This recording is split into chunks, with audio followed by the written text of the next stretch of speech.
Today is the weekend of Memorial Day, and so before we do anything else, I think it's good for us to be reminded why we have this day. It's because others have given their life in defense of the country or pursuing the idea of spreading our freedom to other people, or just giving of themselves for others, essentially is what it is. And I think to mobilize a nation and have millions of men and women dedicate themselves to the possibility of being in harm, but for the greater good, you need an overarching philosophy. You need something, an ideal that people can relate to. They need to believe in what they're doing, and that may get people in the position to put themselves in harm's way, but the thing that gets them to take the dangerous and difficult task of actually potentially dying is not so much the overarching idea, but the people next to them. That the troop that they're in has become their family. It has become the people that they relate to, the ones that they belong to. And in belonging, then they are responsible. They feel like the other will take care of them and they will have their back as well. And so this idea of belonging is a great safety net for each human being, and it is strong enough that you'll put yourself in harm's way to protect another. And if you do not have that sense of belonging, you suffer psychologically. And so for much of our life, looking or wanting to belong is not completely fulfilled. But we're after it, and we go for it. And so in going for it, we often put up a false self so that people will like us. Right? You familiar with this? You smile more, you nod a lot more, you're pretty agreeable. So we invite people to join these small groups. And in the small group, that little false self may come up. But the idea is that if we have enough interaction with people, then the beginnings of revealing ourselves will happen. And this authenticity of who we are, this simplicity of just kind of expressing your thoughts without too much reservation, and it being rewarded by someone saying, I think I understand what you're saying, is the beginning of friendships. And those friendships, then, if you have a group, let's say, of 8, 10, 12, 4, whatever the number is, then you begin to feel as though you belong. Test the waters, be wise, don't throw pearls before swine, but unveil yourself somewhere.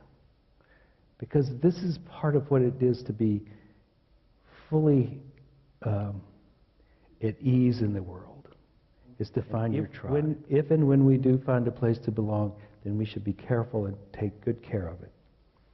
And belonging means not only will they take care of you, but that you will take care of them and step up when it's your turn. That's the psychological, but what is the spiritual aspect of this?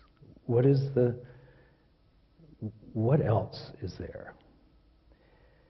Now, I think the statement that I quoted last week by Buckminster Fuller has kind of stuck with me throughout the week. And his statement was 99.9% of you is not visible.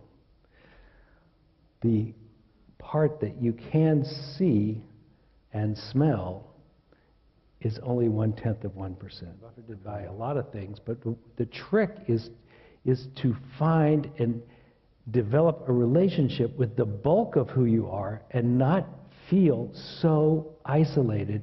You are really not a baby.